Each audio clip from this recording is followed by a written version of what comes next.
our county council meeting tonight. We're glad that you're here. And we'll start our meeting tonight with an opening by council member Catherine Buse. Oh, do I have to do this first? Yeah. Too late now. It's okay. Tell Nolan first. Okay, go ahead. Yeah, thanks. To start the meeting, I thought I would just offer a prayer. Our Heavenly Father, we are grateful to gather this evening to discuss the county business. We express appreciation for the blessings which we have, above all, that we can live here in this beautiful place and to be blessed to associate one with another. We are grateful that we can represent the citizens here, and we ask you to help us and guide us, that we can have clear minds and that we can have guidance and have thy guiding hand in as we make decisions and as we govern. We ask you to bless those that stand in need, bless them and help them to find comfort and to find the needs, and help us to be generous and with those around us. These things we pray in the name of thy Son, Jesus Christ, amen. Amen. And if you'll all please stand, Pledge of Allegiance. I pledge allegiance to the flag of the United States of America and to the republic for which it stands, one nation under God, indivisible, with liberty and justice for all.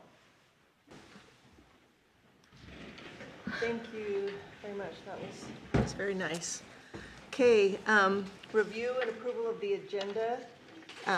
Before we do that, I would like to make a motion. I need to move that we amend the agenda and insert a new item titled 7.5 Board of Equalization, and that has an item under it titled A, Ratification of the 2025 Board of Equalization Decision. I'll second that. It's been moved and seconded. Is there any discussion?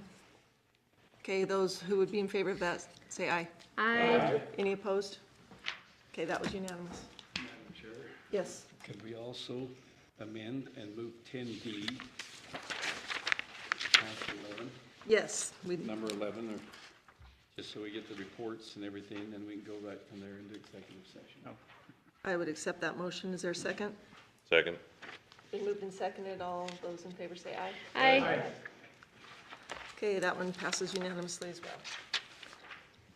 All right, review and approval of the minutes. I know last time we had an audio problem and there were some incomplete parts of the minutes, but did anyone find anything else that they want to discuss, or does someone want to make a motion on that?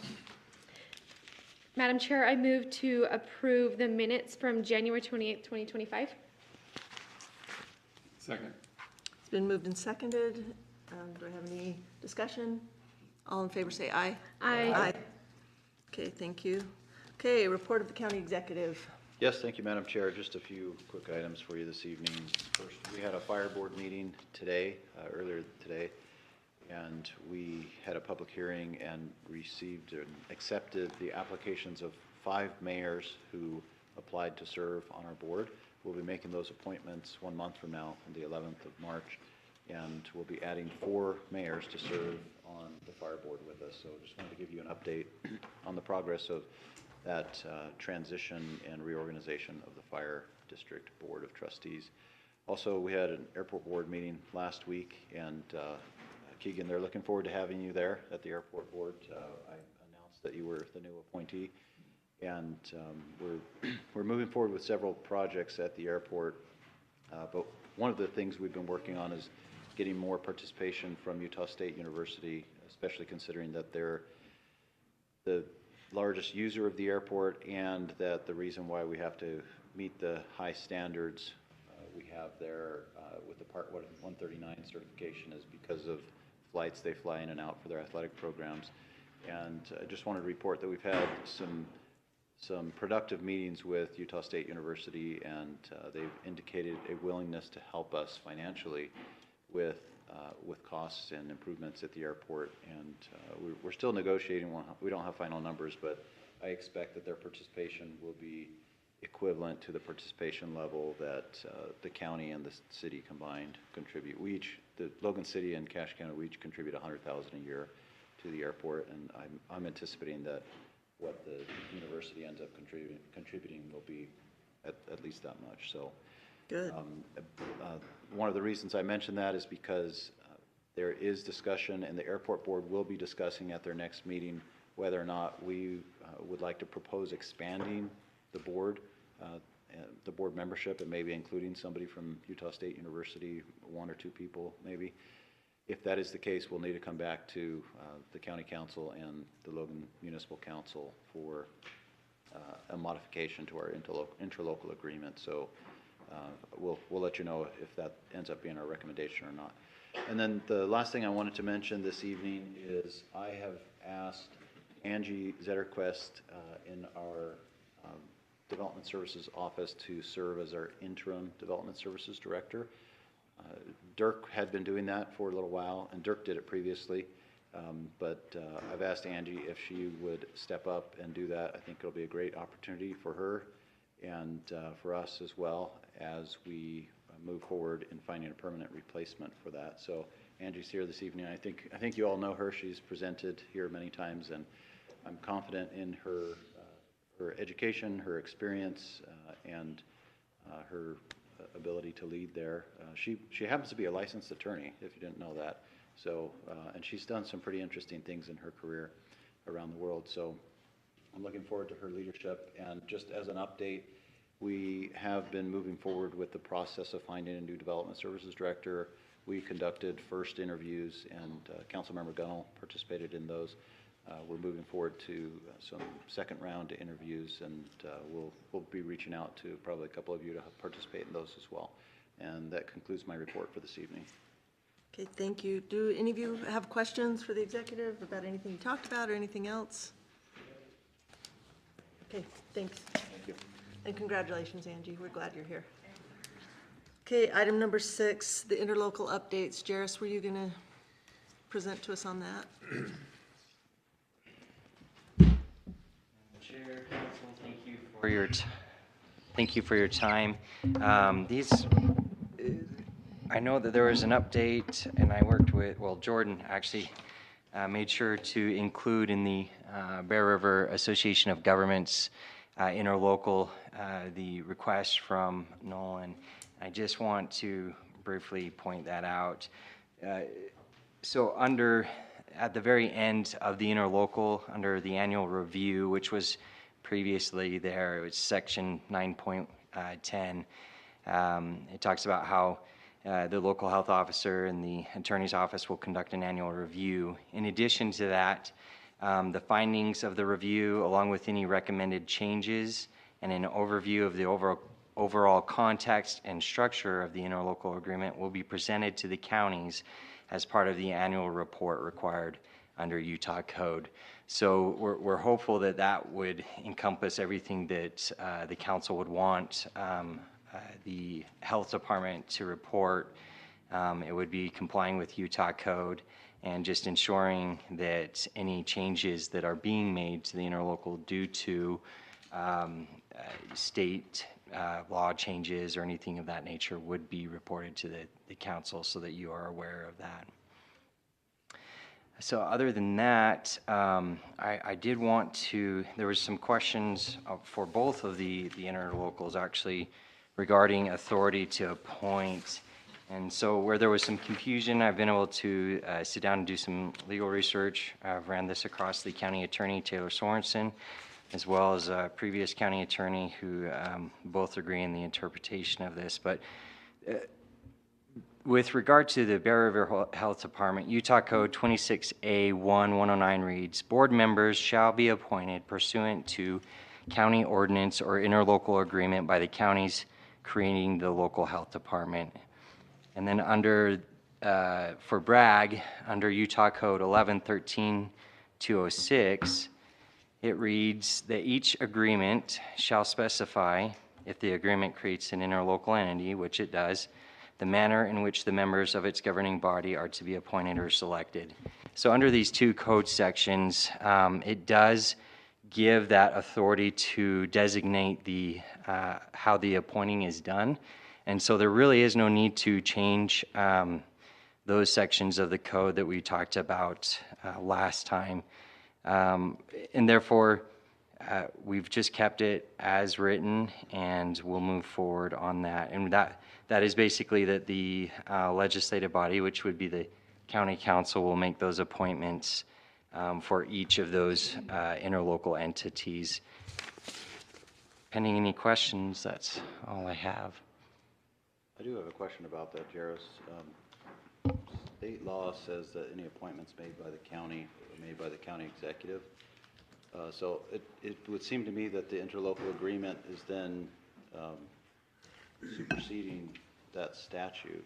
How is it that we could adopt an interlocal agreement that would contradict statute? No, and that's a fair question. I don't believe it does contradict state code, and the state code section you're referring to is 1753 to 317.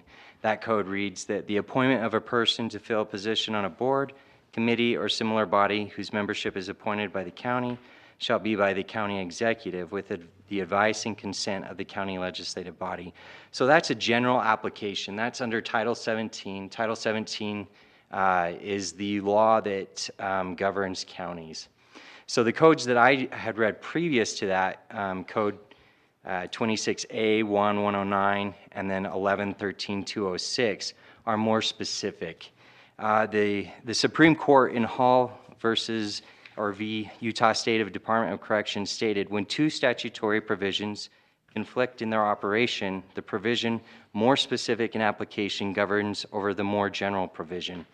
So when we read the general or the more specific provisions in Title 26A and Title 11, those are going to be the prevailing state code sections. And so because of that and that interpretation of state law, it would not conflict with Title 17, and it would allow those two, Title 26A and 11, to prevail. Just so you're aware, Title 26A is specifically on health departments. And so that is most definitely a very specific. And where it says board members shall be appointed pursuant to county ordinance or interlocal agreement by the counties creating the local health department, that allows for that to happen. Same with Title 11, that's actually for interlocal entities. So any interlocal entity that's created is able to specify the manner in which members of its governing board are appointed or selected. So based off of that decision from the U.S. Supreme Court, when two statutory provisions conflict in their operation, the more specific provision will prevail. So if we didn't have an interlocal agreement and we just had our own Board of Health that was only serving our county, who would do the appointing then? I would have to look at that. That's not what we have, so I don't have that on my mind, or I haven't looked at that recently to specify that. But we would look at Title 26A and determine that. So pending any other questions, that's all I have for the council. Do we need to take a vote on accepting those? Like, where are Yeah, we at with that, Jairus? I believe that, so yeah, there should be a resolution for each of those that was prepared. And so that, a resolution for each of those will be passed later on in the meeting. Okay. I asked Andrew to put me early because I have to teach at Post today, so I wanted to make sure I could explain this to you all before it got passed. Hold on, don't go yet. I Yeah, just yeah, had a question absolutely. About the appointing process. So Sure. You said it's us that appoints, or it's up to us that appoints the. So it's up to the county council to draft the interlocal agreement and pass the interlocal agreement, and that interlocal agreement can designate how the appointment happens. Okay. Yeah. So that's really what the state code is saying. Instead of going with the more general of Title 17, Title 26A and 11 actually allow the council to make that more specific. We don't necessarily have to do the appointing. We just outline the process of how the appointing is. Yeah, but in those particular interlocals, it does have the county council as appointing those board members for both of those interlocals. And then does that specify, like, a majority of us have to agree on that appointment, or? Yeah, and any action of the county council would have to be by majority, so, yeah. Thanks. Yeah, no, thank you. Anybody else have questions for Jairus? Okay. Thank you Thanks, very Jairus. much. Okay. Diana, you're up next. Good evening, ladies and gentlemen. So three matters, hardships, the tax relief report from 2024, and then the BOE from 2023. Should we start with the first on the agenda, the hardships? You have three of them before you. They're in separate files, right, Andrew? Yep. And so let's start with the one that's to be approved, ending in a 0001.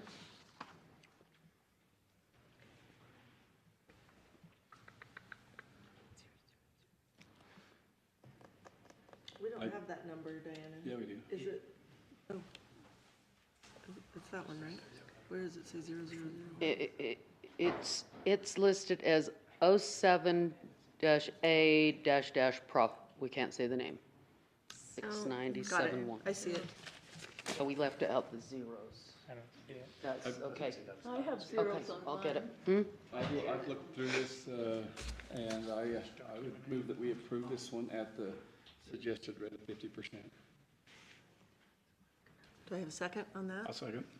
Been moved and seconded. Does anyone have any discussion, questions for Diana? Okay, it's been moved and seconded. Those who are in favor of approving this property tax request for deferral, it's not deferral, it is abatement at 50%. All those in favor say aye. I, Any opposed?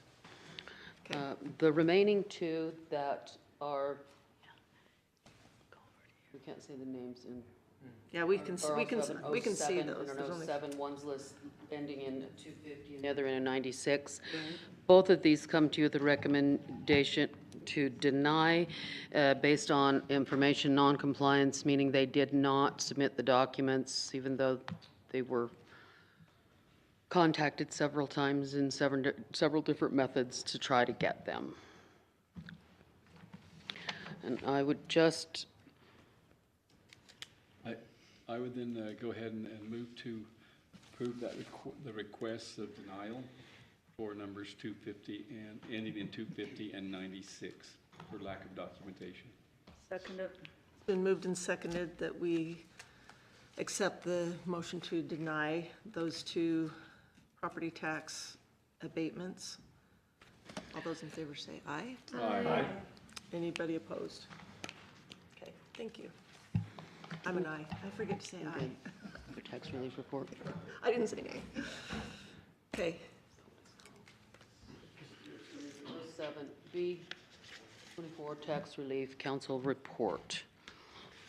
So if you look at the first page, it kind of breaks down that you have 4 different reports because that's how we get it out of the system. The front is that cover sheet on all that real property. The total number of parcels affected were 1,016 parcels for a total tax relief of $1.6 million. As you can see, our veterans are at 1.3 million. On the circuit breaker relief, that is refunded to us by the State Tax Commission. And unfortunately, SB 197 is trying to do away with this form of tax relief. Sadly, they want to phase that out over the next 5 years.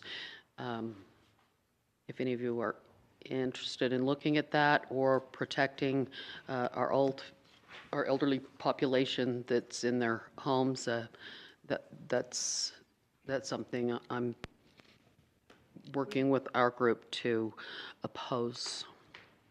yep, I think we've had conversations with the treasurer about that as well. Oh, yeah. Okay, Yeah, so that's our total. Of course, like I say, the veterans are is the biggest abatement. And then signature page for those first 2 reports. If you want to look at it by type of report, then the first report's 22 pages long, and then it starts again on page 1. And that's basically the same tax relief, but broken down by type instead of by parcel number. Diana, when I sign these, do I just give them to Bryson? Yes. Okay.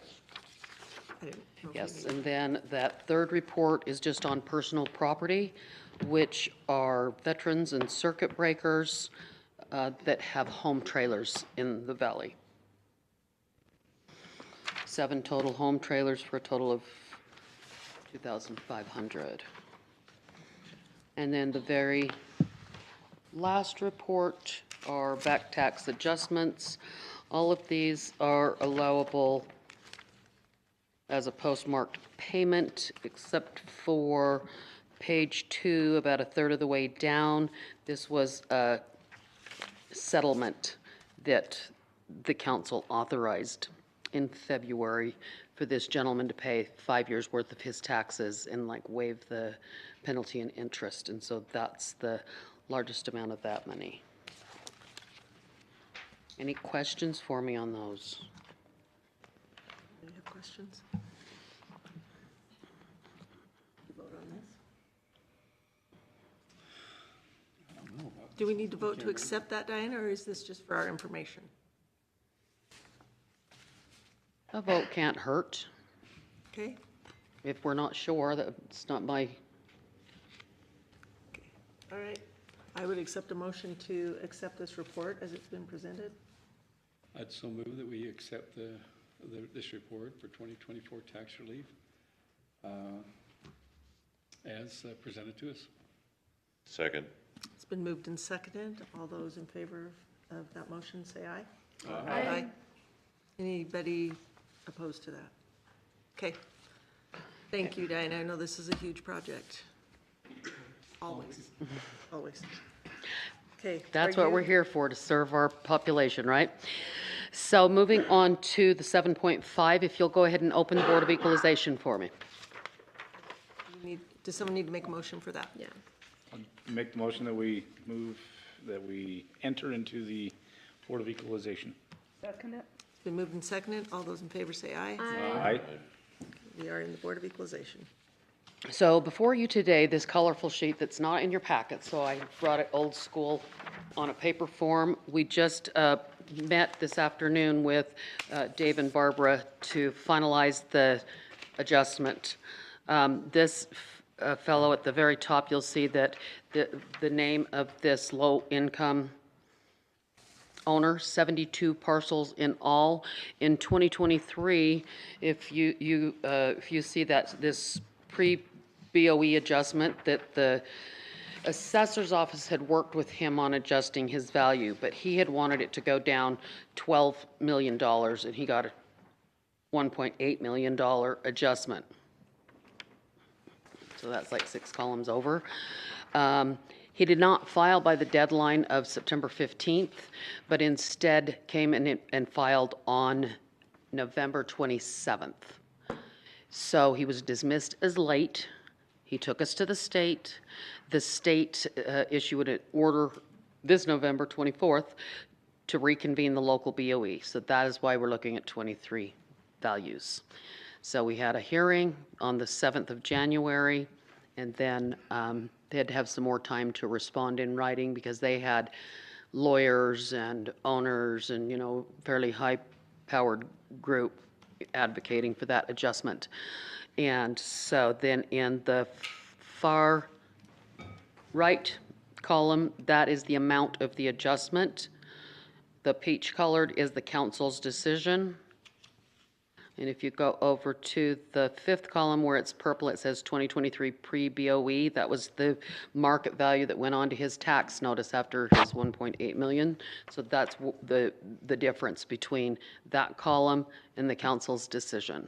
And that's the adjustment he got, which totaled 5.9 million.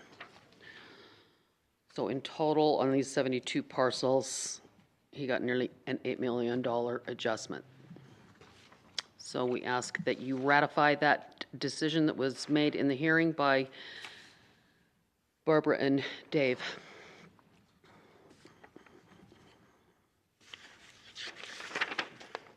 Barbara, are you and Dave comfortable with that? You were sitting, you Yeah, sat in very the hearing. much. We, Yeah. through that whole process, we've actually, we vetted and met with them, and I think that the adjustments that were made and some corrections on the amount of completion. Percentage of the complete, different properties that were done at that time, and which later in 2023 did get finished up for the 2024 year. But with all those adjustments that had been made, and then some reviews of some of the appraisals that were done, we based it, that we felt that it was very justified to stay within that appraised amount that we had talked about, so. And in the middle of that second page in red, where it says that adjustment was based on the NICE appraisal that was supplied by the taxpayer and a subsequent Kerry Jorgensen review of that appraisal, which is what the county was relying on, which was in the $24 million range for those 72 parcels. Okay, I'd entertain a motion. I have a question. if I Okay. may. So Diana, how does this, just where this is from multiple years ago? The How- 23. 23, how does this work? Do we now, this property owner now pays us? So they've already paid their 2023 tax. Oh, okay. So what happens once this is ratified is that we have to calculate a refund based on that difference in the 2023 value, because the tax roll closes, on a calendar year. So 23 is locked down, but we know what that value is and we know what the decision is, so then we issue a refund for the difference plus PTIF interest since the date of payment. Does that answer your question? Yeah. And what column is the refund? So the refund is not on here because the issue here is what are we gonna set their market value at? Okay, I got And it's going, and then you'll go the and taxes they calculate. paid, since this is a residential, they get that 45% exemption. So that value is gonna be 55% of what you're looking at, Gotcha. right? Yeah, okay. And then taxed accordingly. And then taxed accordingly At the at rate the of going rate of 2020. Logan City, and, Gotcha, okay, okay, now I'm getting this. This is- which this I'll is be where this is. glad to share that when I do it, but You're not gonna take 5.9 million out of your pocket no. unless you have it. Yeah, It's more like a .00712 rate, I believe. So property taxes are normally due November of the. November 30th of each year, correct. What happened in 2024 for this person's? For this person, they appealed again, and they didn't get as much of an adjustment as they wanted, and that's at the State Tax Commission right now. And we anticipate that they will also, since they have really high-powered attorneys, we anticipate this is also going to the Tax Commission. And if they don't get what they want there, then we could end up in district court. Okay, so there's a chance we may see this again then. Well, for 2023, we won't. Right, but for For 2024, we've seen it and it's gone. For 2025, they'll probably be here again. Okay. so Brett, you think? does that refund just come from like our general fund? It comes from, so the treasurer, so I do the request for the refund and the calculation, and then I submit that to our treasurer, who is our money guy. And he issues that refund. When he files his 750 with the state, which is the end of the year reporting, then he will take relief on that. There's a column in his spreadsheet, I'll call it, it's an online spreadsheet, Yeah. where he'll take relief on that. But he would be better To tell. able to tell you where we exactly pay how that that from.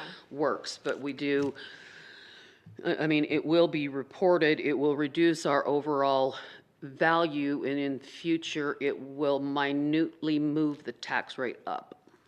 Yeah, And so this 5.9 represents the property value, not the actual money owed. The market value of those properties, correct, because that's what they're not appealing tax, they're appealing the market value. And Keegan, you're gonna get a great chance this year to serve as a hearing officer and to listen to how those market value adjustments are done. So excited. I'm glad to hear it. thank you, Diana. Any more questions for me? Okay, I'd entertain a motion. I move that we ratify the BOE decision that's presented before us. Second. Been moved and seconded. Is there any more discussion? All those in favor of approving the ratification of the BOE decision, say aye. Aye. Aye. Okay, thanks, Diana. Thank you for your consideration. I move that we leave the Board of Out of order. Equalization. Or would you want to stay in it for this? No, I don't care. Okay. Do I have a second on that? Second. Okay, it's been moved and seconded that we leave the Board of Equalization. Those in favor say aye. Aye. Okay, It's just us now. yep. Thank you. Did you receive, okay, so you've kind of seen what is before you. So in the last few months, we found some things that needed to be corrected. And if you look at 59-2-1333, I can go ahead and make changes, but I need to do that with the consent of the legislative body. So there's about 20 parcels here that just needed to be corrected.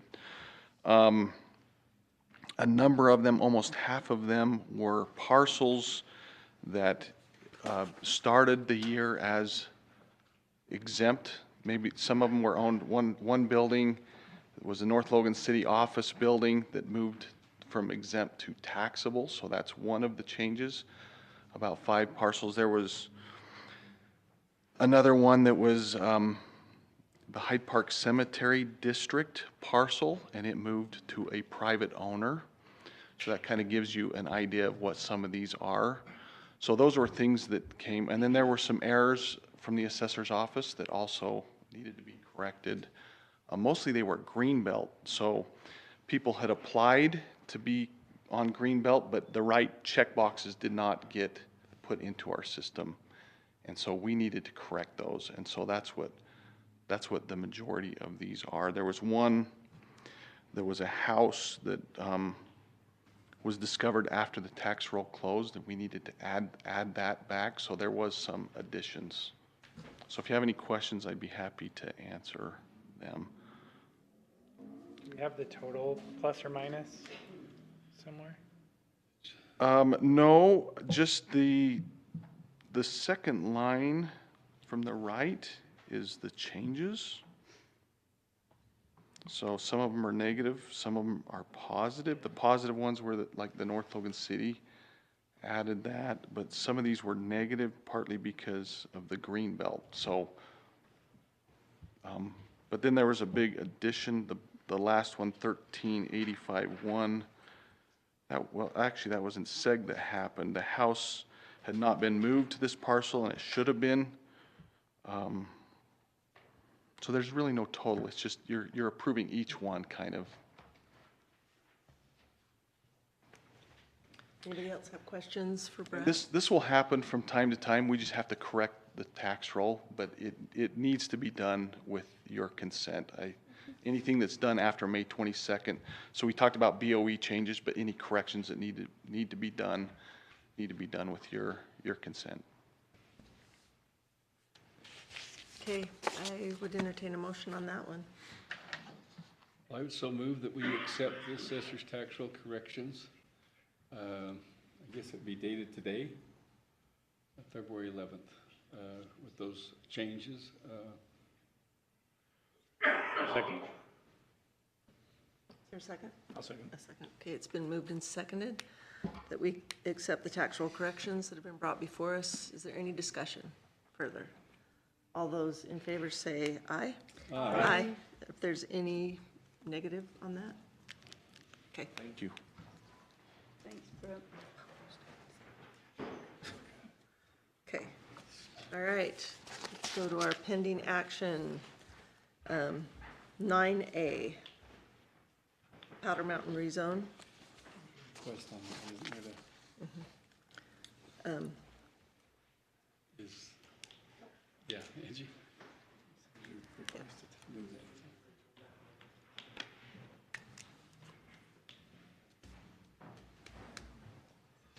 Hello, Angie Zetterquist, Interim Director of Development Services. Yes, so the applicant, as well as, I think Dirk sent a long text today, seeking to have this item continued, just so we're able to have an opportunity to answer any questions that the council has regarding the rezone. We hadn't received a lot of specific ones, but we wanted to make sure that we addressed each and every one of the questions you had, and thought the best opportunity and way to do that would be to just continue this to the next council meeting. We could plan for it in, what, 2 weeks? Yeah. Okay. All right, Can I get a motion on that? I'll move to continue ordinance 2025-03, Powder Mountain rezone. Second. Okay, it's been moved and seconded that we continue ordinance 2025-03 till the next council meeting. Is there any discussion on that? I just had a question maybe for Okay. Brooke. I know she had a pretty tight timeline. Does that impact that? Is that all right? Yeah.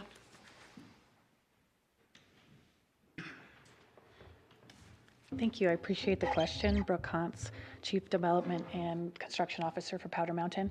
The timeline remains tight. However, because the county has been willing to continue to process the master plan conditional use permit while you're considering the rezone, we're able to stay on track. So I will look forward to seeing you in a couple of weeks and happy to answer questions then. So, Thanks, Brooke. Anybody else have any questions? Okay, it's been moved and seconded that we continue that ordinance. Can I get a vote? All in favor, say aye. Aye. Aye. Are there any opposed? Okay. I'm an aye on that one too, Bryson. Okay, 9B, Resolution 2025-03, approving the redrafted interlocal agreement for the Bear River Association of Government. Is there anybody that wants to discuss that? Have you had a chance to think about it, talk about it? I would entertain a motion if you're ready to make a motion on that. We've been looking at this one for a long time. I'll move that we approve resolution number 2025-03. Do I need to waive the rules on it or anything? No. No. Okay. A resolution approving the redrafted interlocal agreement for the Bear River Association of Governments. I'll second that. It's been moved and seconded. Any discussion? All those in favor say aye. Aye. Any opposed? Okay. C, Resolution 2025-04, the resolution to provide approval of the multi-county United Health, Local Health Department interlocal agreement. Anybody want to discuss that some more, or can we take a motion on that? I'm satisfied with what's been shared earlier. I Appreciate So the update.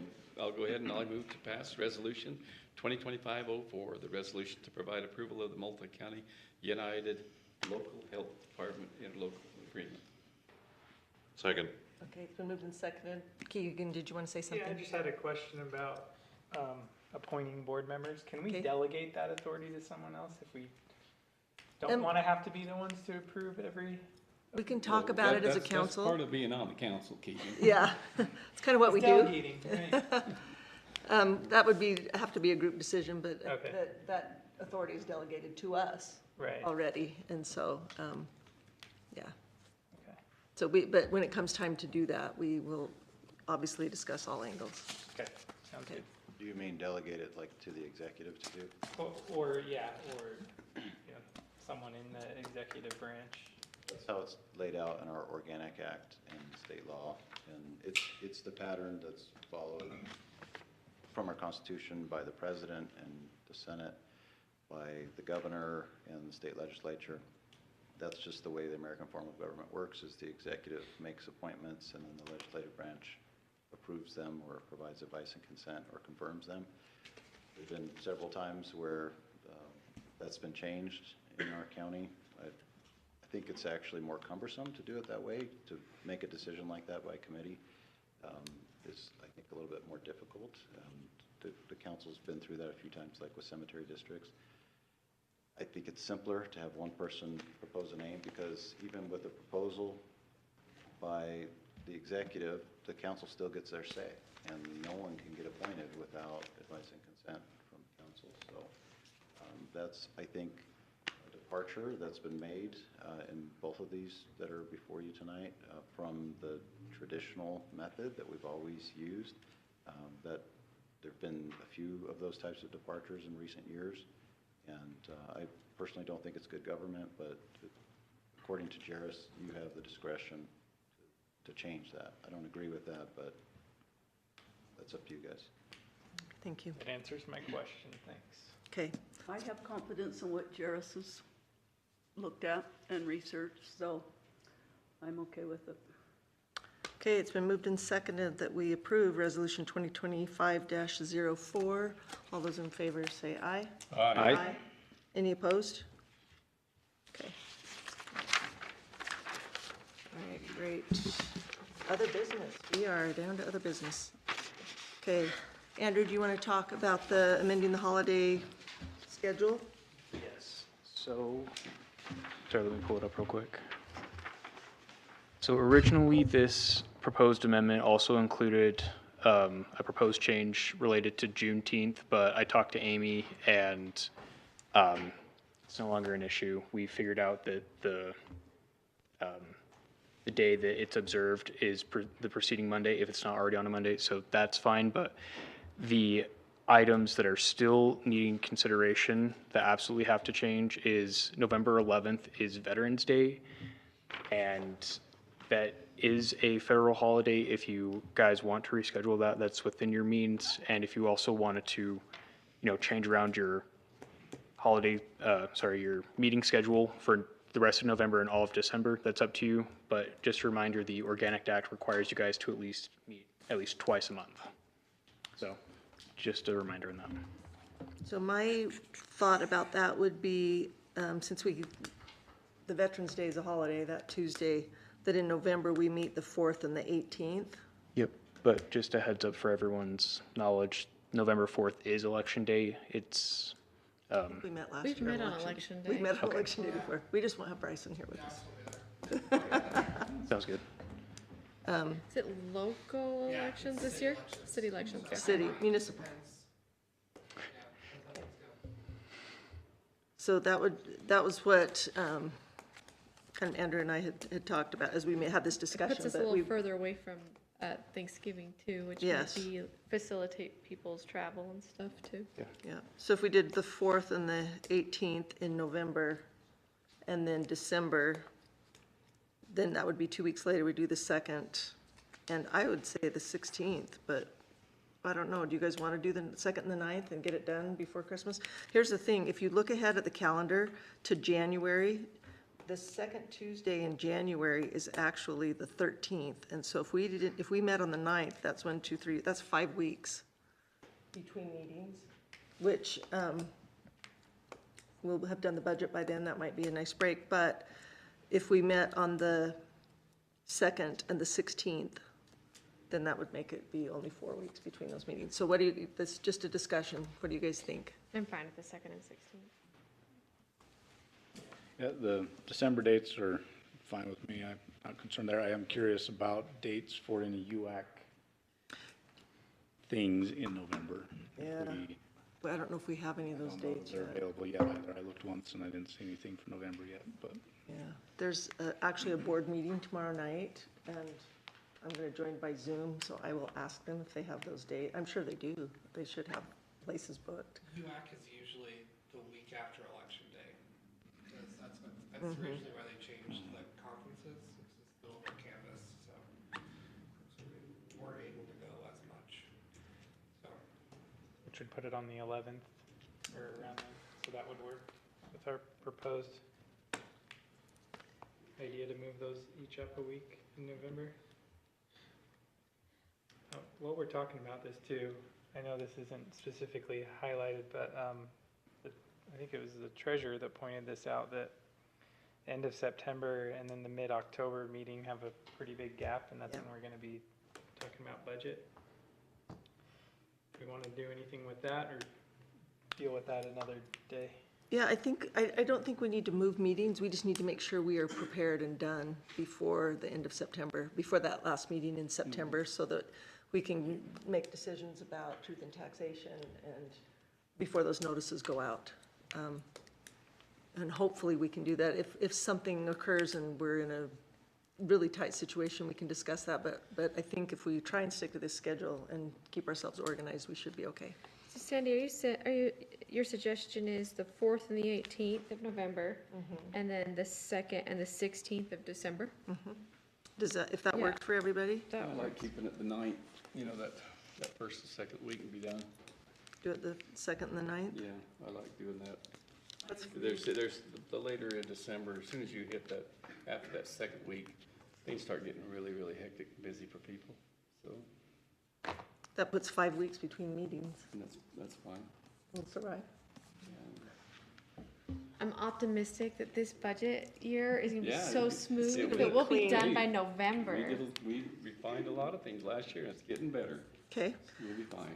so there's that option too. What do you guys think? Would you rather do the 2nd and the 9th or the 2nd and the 16th? We can, I'm fine with whatever. Yeah, 5 weeks is a long time, but if anyone really misses me, they can invite me out to lunch or something. okay. Okay, so that's the proposal then, that we change the calendar to be our meetings in November on the 4th and the 18th. Is that correct? In December, the 2nd and the 9th. I do have a question. Why do we have Juneteenth on the 16th?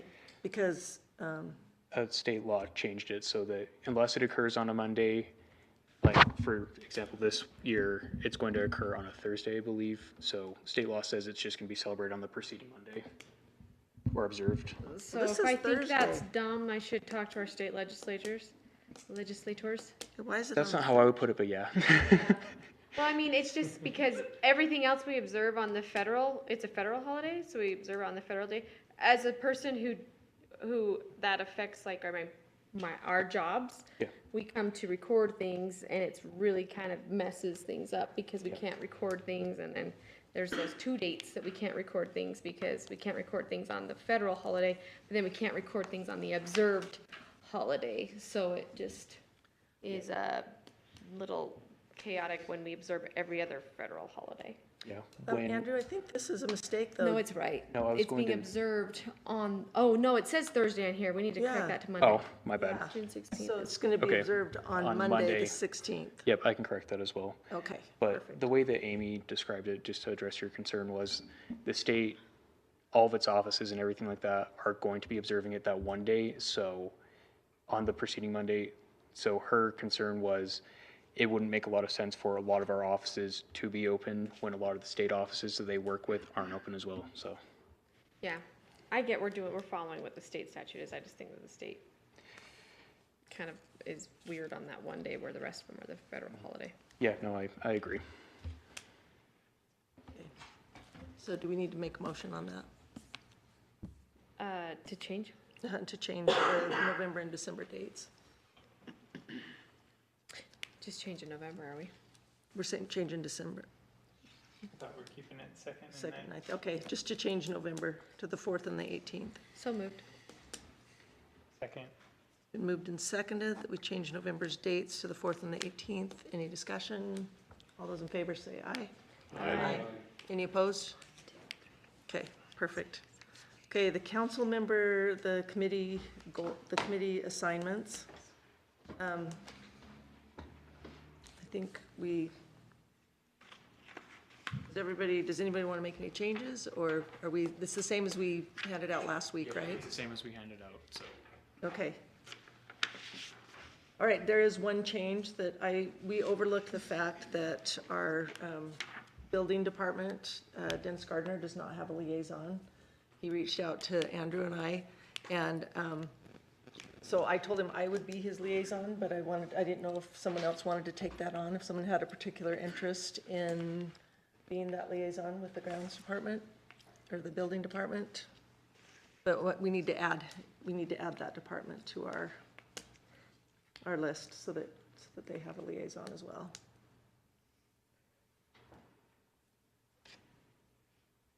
Anybody want to feel any different about that? Do you want to do it, or are you wanting to hand that off? No, I'm fine to do it, but I just didn't know if someone else had a particular interest in it and would rather do it, but I'm fine to take care of it. I've already talked to Dennis a little bit, so. Okay, so if you'll add me onto that one, Andrew. And then do we need to adopt this by vote? No, this is, to my understanding, Taylor, feel free to correct me, but this is just kind of more of a document for your guys' reference than, an official act or anything, so. Okay. All right, and we have moved our photographs till later, and so let's do council member reports. And We still talked about doing goals. We haven't done our goals for the year yet, but let's put that off one more time. Next week, everyone come ready to do your goals. We'll have it on the agenda. We'll make sure that that's what we take care of, because there's some Are we specific setting a things. goal to have a goal session? We're setting a goal today to have a goal-setting session in 2 weeks. I promise we'll do it. Okay, let's do council member reports. Barbara, can we start with you? I have been in contact with Mayor Hidalgo, and visited with him. He's very gracious, and I've also received an invitation from Jesse, I gotta look, Jesse Mott, inviting me to their meetings and letting me know that they're expecting to have their second meeting sometime in April. So I feel like I'm well on my way with that, and I appreciate their willingness to reach out to me and get me going on that. What else? I have set up appointments to meet with Amy. I'm liaison with her and with the sheriff, and so I feel like I'm moving on those two. So that's it right now. Perfect. Thanks, Barbara. Keegan? Not a whole lot. I enjoyed the day on the Hill. I don't know if anyone else is going to talk about that, but Catherine was helpful in setting up some appointments with our state legislators, and it was good getting to know them and the things they're working on, and to help me understand the process better. All of them seemed very open to communication and wanting to know what the county thinks. So I also, since our last meeting, I was able to attend the Visitors Bureau meeting and the Trails meeting today. So not a lot to report, but one of my goals, I'll give a spoiler, I won't go through all of them, but one of them is to get to know, within the first 6 months of me being on council, to get to know all the heads of those departments so I can better understand their challenges and goals. So that's all I got. Okay, thanks. Nolan? Don't have much. I'm just going to say on planning and zoning, I want to publicly thank those guys who serve. They have a tough job. There's a lot of things coming before the planning and zoning, and it is a tough thing to walk through rezones, subdivisions, and everything else. Listen to the public. I think we really are walking into a situation with water, because as a county, we approve subdivisions, but we can't even look at water, and yet that's what a lot of citizens are concerned about. So, don't know where we go there. I've talked with Casey Snyder about that many times, but I just hope that all of you are aware of that in the county, because it's a big issue. So. Can I ask something? I know a while back that we would meet with the Planning and Zoning Committee, and have them give a report to us, and a couple of us, the council members, would meet with them. And they thought that was a really advantageous thing. What's your thoughts on that? I think it's awesome, because when I was on the planning and zoning, I never once met with council. So. Are there meetings the first Thursday of the month? Yes. Okay, that's what I thought. And there are some meetings that get hot and heated in there, because you're dealing with property and you're dealing with people's thoughts of water and concerns on that. So I think it'd be awesome to sit and talk with these guys and help them understand what our view is, but also understand what they're seeing, because it's tough. And yeah, those guys are pretty much all volunteers. Not to put you on the spot, but do you know can you tell us all of their names? Sorry, if you want to get back to us with that. I'll get back to you, but there's 7 that serve there. 7. I can give you an assist if you'd like. Yeah. I'd like Angie to give a list of that. Yeah, send it to us. Yeah. Didn't we talk about delegating today? Yeah. So yeah, Yes. I'm going to delegate that. So our current chair is Kurt Bankhead. Our co-chair is Jason Watterson. And we also have Brady Christensen, Lane Parker, Chris Sands, and Dr. Ricky on the board. And we're going to be losing one here pretty soon. So. Yeah, when we were having them, they would come in here and we'd just have a really good discussion with it. And We've had it actually within the workshop at times. yeah, yeah, And it works great to get together. I think they need to know that we are, it's like the COG, they need to know that we're interested as a council in what they're having to go through. So I would like to do that a couple times this year at least. Okay. Are we up on Like their, informal their setting, terms? like- Are we all okay Yeah. on their term of office? Okay. But we are losing one very soon. He's applying for commission. And do they have to live in the unincorporated area? We passed an ordinance that 4 of the 7 must live in the unincorporated area because all of their decisions are Right. affecting the unincorporated area. Makes sense. So, yes. Thanks, Nolan. Catherine? Probably just, I feel like we had a successful down the hill. I know that Keegan already spoke to this, but we were able to meet with our legislators and express our concerns and open communication, I think, get contact for their staff, and I feel like we're making progress there. I still think we can refine a little bit and how we want to approach them, if we want it to kind of go through just one of us, and then maybe, I mean, they say they're, just to make sure that our messaging is consistent. Unified, yeah. And unified, if it goes through one of us, and I think right now is a good informal time to talk about that, if we contact you as a chair, or if that's putting more of a burden than you would like on you, and or what would you like to do? Is that they all said that we're welcome to text them. Yes. But I just think as far as messaging as a council, I think it would be. It'd be better if it was just one point of contact. That's not true. Not just one point of contact. One person that knows what everyone, like, if you're having contact with a legislator and have a conversation, please let the rest of us know so that we're all on the same page as far as what's being said or talked about with different legislative issues. And that's also for their time. Yes. As well, to be mindful of their time and their effort. Yeah, if I get upset about something and I call legislator and they're like, oh, I already talked to Dave Erickson. Right, that, we just want to make sure that we communicate with each other, and that was kind of one of the. Let me understand that a bit, because I do reach out to the legislatures. Yeah, you don't have to go through me. I don't want you to have to go through me, but can you maybe send, because of our open and public meetings, we can't have a group text where we're discussing those kinds of things, but information. Hey, I spoke to Casey about this bill and here's what he said, just so that we know. Does that make sense? Does that sound too cumbersome? Like, tell me what you think.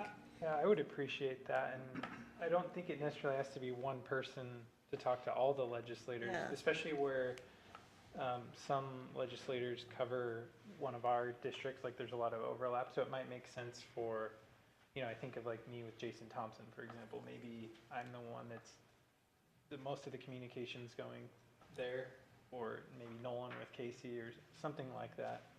We need to But figure I'd out a be open way. to that type of Well, and plus, arrangement. they've asked me, they've said, well, what does the rest of the they want to know what the council or particular, we have the sheriff here, he said, well, what does the sheriff say about that? Again, I think and he knows very much about particular legislation for his role on the Sheriff's Association. So I think we'd want to make sure our efforts are best utilized, I think. Yeah, I think the key is that a legislator needs to know that when it's the opinion of one versus what the council feels. Council's position. And I think in order for that to be clear, it would need to, the opinion of the council should come from one person specifically. Right, because we're all entitled to reach out to him. Yes, And whatever issues we would really, but if we're speaking on behalf of, this is something we're lobbying on behalf of Cache County in particular, I think, I don't know what's the best way to address that. Yeah, I think it's like our boards, right? It's not like I'm on the airport board, for example. It's not like you guys aren't allowed to talk to anyone in the airport board, or I'm gonna get territorial. It's just, it's easier to streamline if there's one person representing those opinions. Tell me what you're thinking, Dave. You guys are all saying good things, Okay. I'm thinking. Let's just all stay in touch with each other, and on any specific, like if there's a specific issue that, like I know there's a bill that Catherine's been talking to Casey Snyder about. Let's make sure that if we have different, let's just share those conversations with all of us. And I thought about that as the chair, like if I want to send information to all of you, please don't respond so that there's an ongoing discussion.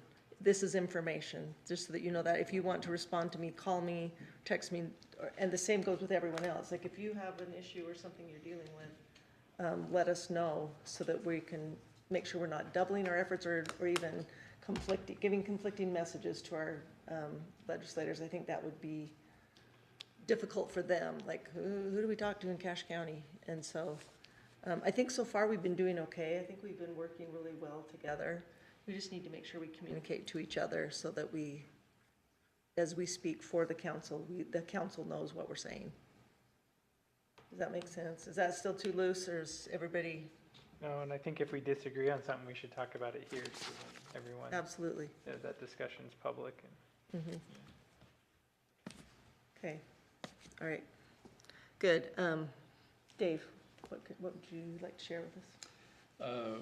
We've been pretty aggressive on the fire district information, trying to get that thing all squared away. I just still think we have a ways to go, but we're getting there. We had that meeting today, as well as the fairgrounds. I'll let you talk about that. Okay. If you, Thanks. You stayed there about 10 minutes longer than me.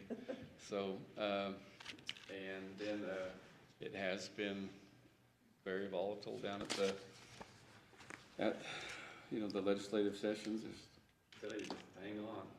If you aren't part of any policy group there, make sure you get on there. I mean, those are extremely valuable, because there you have some really strong input that then flows right back into the UAC discussion that's on Thursday mornings, and I think that's where you can become very unified.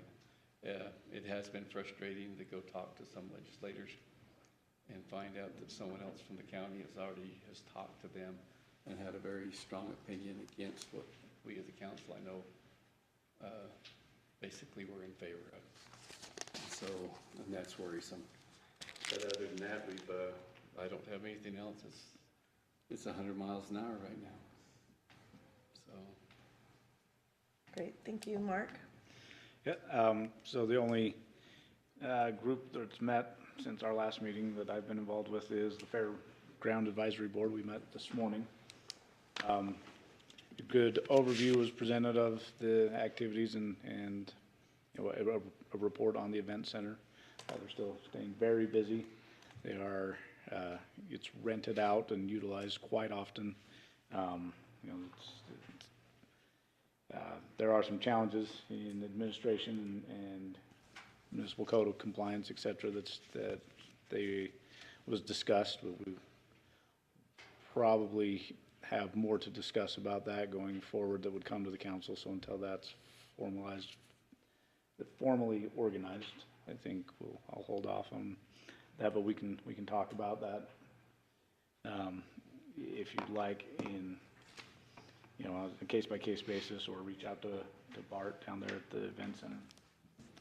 Also, there was a presentation about some RAPS projects or proposals that will be coming to this body that Bart would present. The group was asked to rank the 6 items that were presented as far as priority, and we don't have those numbers yet. They were going to compile those after the meeting, but some of them would just be a reallocation of RAPS funds. We awarded funding, and then they carried out the project, or there was enough shift and that they have funds left over. So now they're asking to allocate them to something different, which means they've got to come for approval, as well as a couple of new items that would be proposed. And then based on the discussion, I can imagine what the last 5 and 6 items would be. But we'll see how that all shakes out based on the polling of the body in attendance. I did have just a question about one of the committees that I have an assignment with, and that is Public Relations. And I know that that was one I was on, I've been assigned to each year of my term so far, but we've yet to organize that. The executive and I talked about it, and I think that will be pulled together. We will reestablish the Public Relations Committee, or at least have that conversation to determine how to bring that back and what, Yeah, I think I'm on. guidelines and guardrails to put on a department like that or a committee like that. So more to come there. I'm on that one too. Okay. A lot of you guys don't know. Yeah, okay, thank you. I don't have a lot to report. I've been out of town for a little while, but I know we're gonna get into our goals, but one of the things that I wanted to talk about doing differently this year, the department heads in the county meet once a month, and they discuss things, and usually one specific department, the way I understand it, one specific department kind of heads each meeting and gives more input about their department and some of their challenges, and they may have discussions. I would like to ask council members to start attending those meetings. If it's the department you're a liaison to that is hosting that meeting, you know, we'll get a schedule from, Janine said she would let Andrew and I both know when they get those on the calendar. They're not on at this time. Last year they met the second Monday of every month. But let's see if we can make sure that we are communicating with our department heads, and especially as we talk about streamlining the budget process and making sure everyone is on the same page and that we all understand the budget. I think that is something that we can kind of work together with them as we go through the budget process this year, because it's going to be clean and neat. But anyway, that's all I have. Okay, I guess we need to have our pictures taken. I think that's the end of our formal meeting. After we do pictures, we're going to go into executive session, so we'll have to take a motion to go into executive session, but we're going to do our photographs first. So thank you all for being here. You're welcome to stay, but it's not going to be very exciting. I would just like to apologize, I forgot Nate down. I thought he was on the. I wondered if he asked to be left off the. I know. Okay, is the photographer here? Yeah, she's right. We're still in session. We're still in session. We're staying in session. Yeah, 'cause we then won't- We're gonna go to executive session and then. We won't adjourn until after executive session. I mean, I know that I read through this one, at least I guess. Set the books over there.